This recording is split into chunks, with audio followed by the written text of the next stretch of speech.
Hello and a warm welcome to TBC News. Our headlines tonight. President Samia orders SGR project to be completed on time.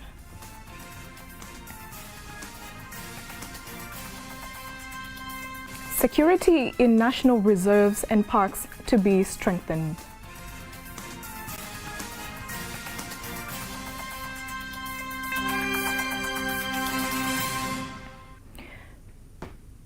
Good evening, I am Margaret Getty. You can also follow us live via our YouTube channel, TBConline. Also, get all the latest news in our Instagram, Facebook and Twitter pages at TBConline. President Dr. Samia Suluhu Hassan has instructed the standard gauge railway to be completed on time while also maintaining high quality. Dr. Samia says this will fulfill the government's objective of enabling Tanzania to be the transportation giant for East African country. Here is a story by Henry Mbumo, read by Faida Ngaga. This is the signing of a contract for the construction of the second phase standard gauge railway project from Tabora to Kigoma region, covering 506 kilometers worth more than 6.34 trillion Tanzanian shillings. It takes place at the State House in Dar es Salaam. President Samia Suluhu Hassan insists on the increase in revenue collection so that the government is able to pay back the loan that was used to execute the project. Moreover, President Samia Suluhu Hassan stipulated the benefits that will result from the completion of the standard gauge railway.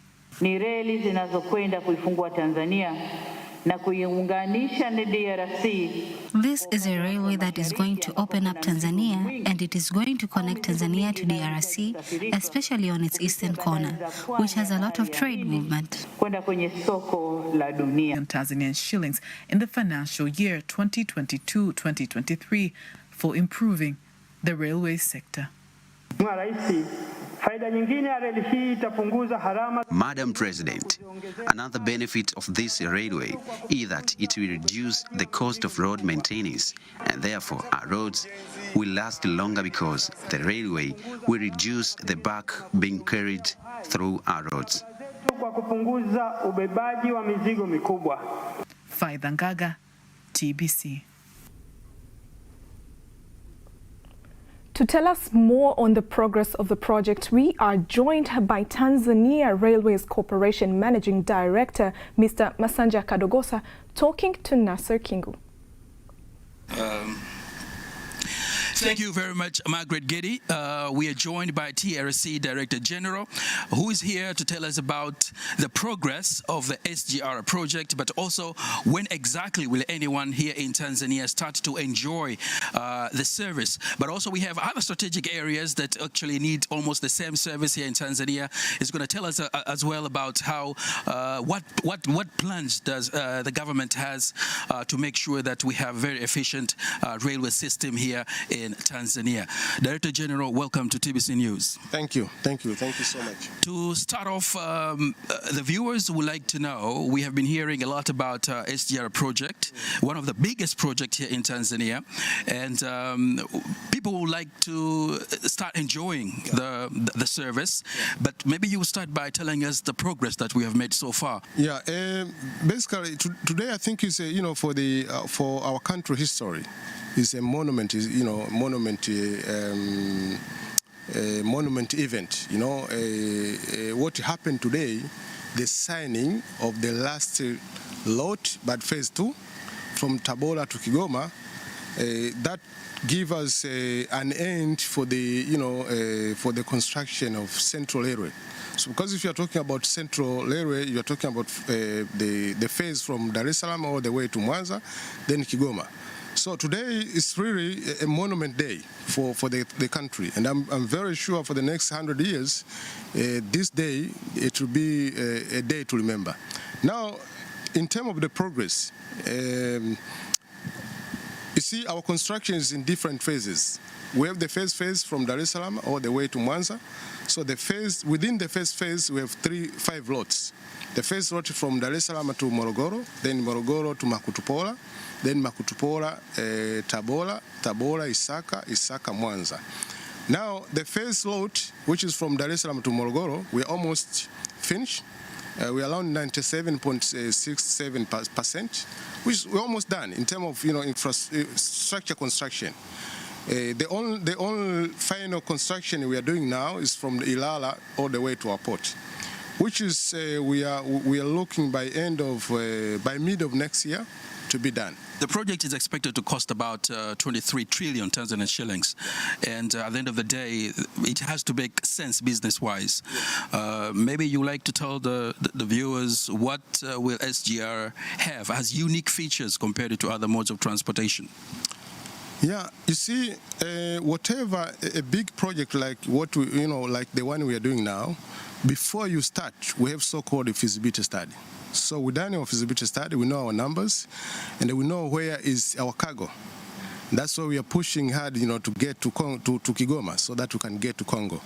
There are so many strategic regions in Tanzania as well.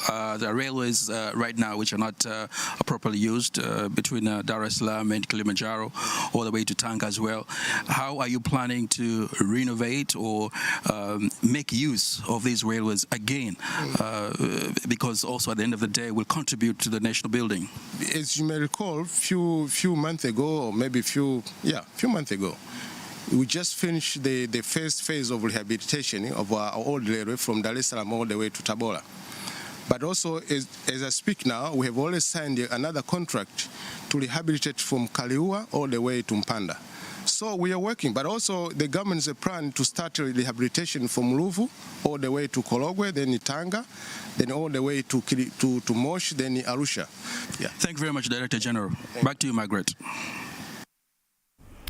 And on the other hand, Prime Minister Kassim Majaliwa has directed the National Reserves of Serengeti, Nyerere and Selous to use properly the vehicles given for conservation activity in order to strengthen security patrols in those areas. The Prime Minister was receiving 51 vehicles which are part of the implementation of the emergency aid project for the improvement of Tanzania's tourism and conservation activity. Here is a report prepared by Levina Kateule, narrated by Teddy Mparanyanga. Conservation areas have been encountered with various challenges, including interaction between domestic and wild animals. In the quest to solve that challenge, the Prime Minister has received vehicles from the government of Germany and provide a permanent solution for the challenges facing conservation areas in the country. I take this opportunity to give instruction to the Ministry of Natural Resources and Tourism and the board and all the leaders of this organization, TANAPA, TAWA and TFS, to ensure that this physical aid will help to facilitate the intended job in the conservation areas of natural resources and tourism. And this equipment should not be used for other purposes outside the mentioned ministry. The project involves the purchasing of more than 60 vehicles, 1 airplane and 1 helicopter to strengthen security patrol, the establishment of community-based specialized banks, as well as improving a plan for the proper use of land in 55 villages that are surrounding those conservation areas. This will help in reducing the big absence of resources. The Prime Minister also emphasized on the cooperation between TANAPA and citizens living in areas near the conservation areas. Uratibu wenu na hatua tulioifikia kwenye uhifadhi wa maeneo. The stage that you have reached in the conservation of areas of Loliondo and the plain to reduce the number of people, domestic animals and houses in Ngorongoro area. First, let me congratulate the Ministry of Natural Resources. First, for an efficient work plan that has been implemented and the execution of a plan in a way that has not bothered anyone.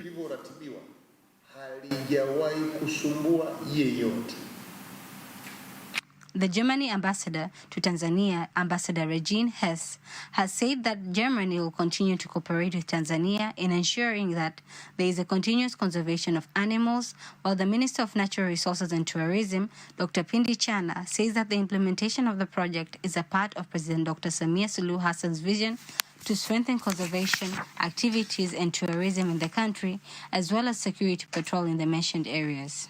We are continuing to see the fruits of the Royal Tour program that was done by our president. Many tourists keep coming to Tanzania. Conservation is still going on. Statistics on tourism are increasing in profit. A big round of applause to the President of the United Republic of Tanzania, Dr. Samia Suluhu Hassan.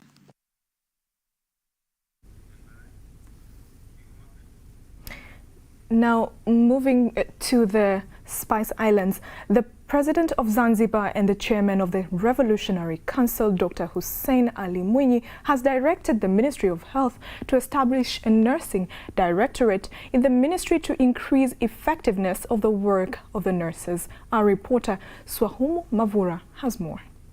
Nurses from various hospitals in Zanzibar have met in Unguja with the aim of congratulating President of Zanzibar and Chairman of the Revolutionary Council, Dr. Hussein Ali Mwinyi, for his 2 years since sworn in as president. Progresses in the health sector is being witnessed, which includes the construction of modern hospitals. Despite the success, nurses explained to the president about challenges which need to be addressed in order to improve health services. Kutokuwepo kwa kurugenzi ya uuguzi na ukunga katika ngazi ya wizara ni changamoto kwetu. The lack of nurse directorates and midwife in the ministerial levels is a challenge to us. This situation leads to the lack of representatives in decision-making in nurses and midwives. We have a huge lack of professional nurses in different levels. Employing specialized nurses is one of the government mission in order to improve health sector. We are announcing 165 positions for nurses with degrees, but unfortunately, there are still many positions that haven't been filled. Let me make a decision right here that we have agreed, and I command that there should be a director. The President of Zanzibar and Chairman of the Revolutionary Council, Dr. Hussein Ali Mwinyi, instructed the Minister of Health to create a directory of nursing to improve service.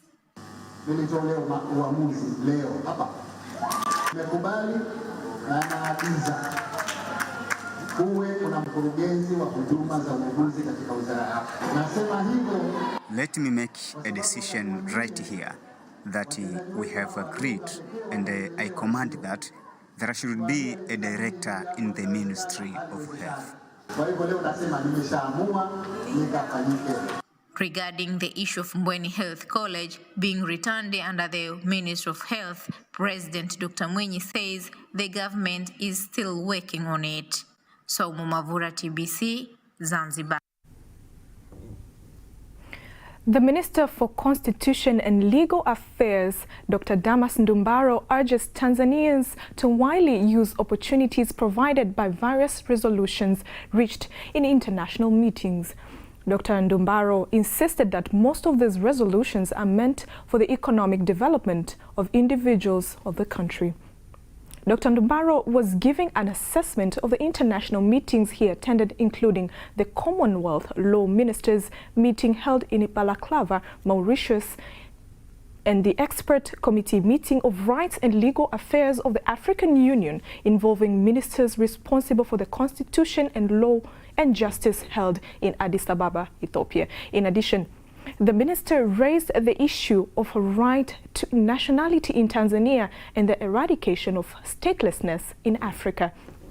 He reminds the community that it is against human rights policy for any individual to stay stateless. African Charter on Human and People's Rights on a specific aspect of right to nationality and eradication of statelessness in Africa. There are some people who are stateless in Africa. Therefore, this protocol was dealing to make sure that there's no one is stateless, because to have a state is a human right. To implement human rights to make sure in Africa no one is stateless. Therefore, even this one is not complete.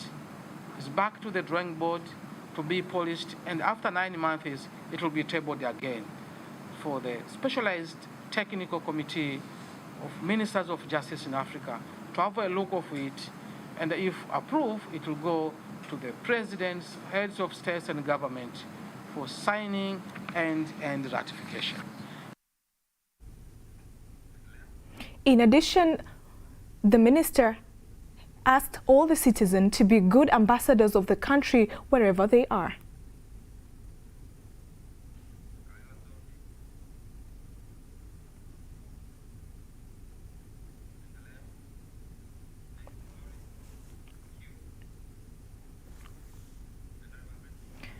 Tanzania Traffic Police Force orders all upcountry bus owners and drivers to ensure they follow all the traffic rules and regulations to avoid unnecessary accidents during this festive season.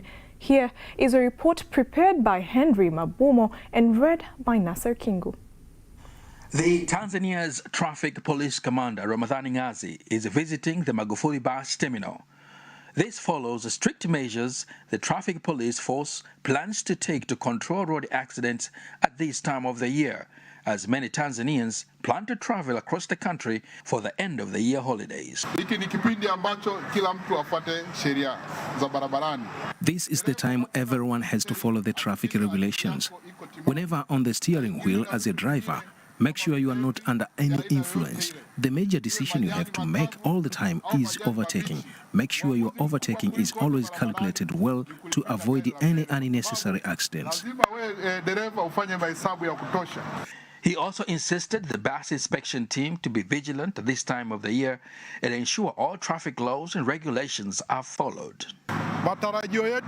Our expectations are that you will work diligently and follow all rules set with highest discipline for the sake of Tanzania Traffic Police Force. Earlier, the chairman of the Tanzania Road Safety Committee, who is also the Deputy Minister for Home Affairs, Jumanne Sagini, said they plan buses to start their journeys at 5 a.m. instead of 6 a.m. and also plans are underway by the government to make the upcountry bus service to be 24 hours. That will give a chance. Instead of all buses leaving at the same time, they will have a change to give each other a space and avoid any unnecessary inconveniences. Nasser Kingu, TBC News. Despite its potential to provide stable employment opportunities, the African fashion industry has not been historically considered as financially lucrative industry. For instance, currently just few universities in Africa offer degrees in fashion and design. Our very own Faida Ngaga speaks to Gracia Peter, who is a professional designer with local and international experience, and she starts by asking her what can be done in Tanzania in order to fully utilize potentials that the fashion industry can provide. The potential that Tanzania and Africa as a whole has is in the raw materials that the countries in Africa and Tanzania have, from cotton to hemp, like things that would be involved in creating textiles. Also, as a continent with the youngest population, we also have a lot of potential for labor, and there's like a lot of potential for creativity to be harnessed in the industry. You've talked about labor and raw materials. What can we do right? What do you think we can do right, specifically in Tanzania? Because we see that we're not as successful in the fashion industry as, say, South Africa and other countries. I think we have to, first of all, look at the foundation, create a proper foundation. I think the arts need to be prioritized from the get-go in the academic field from school. So we can focus on introducing art programs, creating artistic hubs, having workshops, and also creating more colleges and university programs that are focused on the arts, from graphic design to interior design to fashion design, to foster these talents in the youth. Now, looking at the industry here in Tanzania, what are we doing right? I love the fact that a lot of fashion designers take inspiration from culture rather than just looking at Western wear. We tend to incorporate a lot of our own fabrics, a lot of beadwork. We look at our culture to create stories and perspectives, and I think that is something we could use as a strength, like build upon our own identity instead. Do you see the fashion industry having an economic impact in Tanzania? I think there is potential for that, definitely. if we invest in creating raw materials by ourselves so we can be exporting it and have the textile industry grow. If we change our mentality, because sometimes there's this mentality that local products are not as good, so a lot of people are not influenced to buy them, and there's like a lot of competition from other countries or secondhand items. So a change of mentality, a shift in mentality would be great. And also investing in wholesale, like creating retail outlets where African designers and textile makers can sell their products within the country and to other African countries as a whole. Now moving on to our next story, wild animals have always been living far from human settlements, but on the rare occasions these animals have been interacting with humans in Sardani village of Pwani region that neighbors Sardani National Park. While everyday life goes on, warthogs and monkeys are seen around human settlements, also looking for their daily bread amongst villagers. Here is a feature story by our very own Kefa Igilo. Sardani National Park is the only wildlife sanctuary in Tanzania bordering the sea in a cultural fascinating setting, make it among the national park where wild animals and humans interact on daily basis. Early in the morning, warthogs comfortably are having breakfast around human settlement. To wild animals, this is home. Some even migrate from far, far land. But this interaction affects wild animals' natural behavior. This endangers their lives due to the lifestyle difference between animals and humans. It is human settlement or wildlife settlement.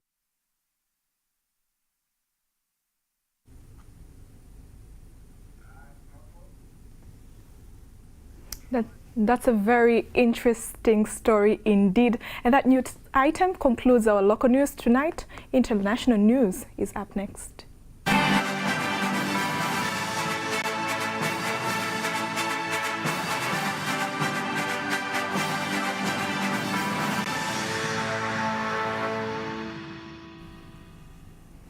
And here is Nyambona Masamba with international news. Hello. It's time for international news. Rescue effort to find survivors from Thailand's sunk battleship has entered its second day. Anxious relatives have been waiting for the news of 24 sailors who are still missing. So far, 76 personnel have been rescued. 5 others were found dead. The 86 Super Thai went down after being hit by strong high waves and strong winds to Europe. Nurses in UK are on peak alert for the second day this month, demanding better pay and conditions. Up to 100,000 nurses are taking part in unprecedented strikes. They are demanding salary increases about to 19% to make up for inflation and years of cuts. They are demanding salary increases about to 19% to make up for inflation and years of cuts. UK health workers will provide emergency and urgent care, but routine surgeries are likely to be disrupted. Around 10,000 ambulance staff across England and Wales are expected on strike on Wednesday. UK military personnel are expected to step in to cover for striking nurses and ambulance workers. To South Central Asia, the death toll from a fuel tanker explosion near Afghanistan's capital has risen to at least 98 people. Dozens more have been injured. They happened when a truck transporting fuel overturned in a tunnel along in Salang Pass. Fatalities have been dramatically risen over the weekend. Soviet-built tunnel links Afghan's capital Kabul to the mountainous north of the country. The fuel tanker fire subsequently set other vehicles ablaze, injuring dozens of motorists. The tunnel remained closed to traffic, but the Minister of Public Works said it will try to open it in Tuesday. Now in North America, The U.S. Congressional panel investigating Capitol Hill attack has recommended criminal charges against former President Donald Trump. It comes after 18 months of investigation enrolled in January 6 riot.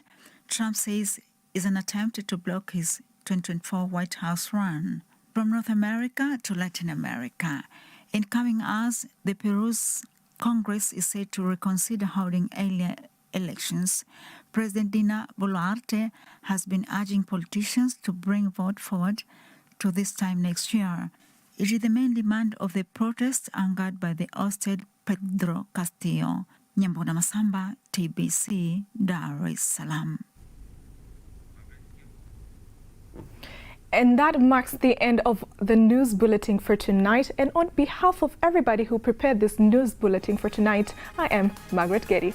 Have a good night.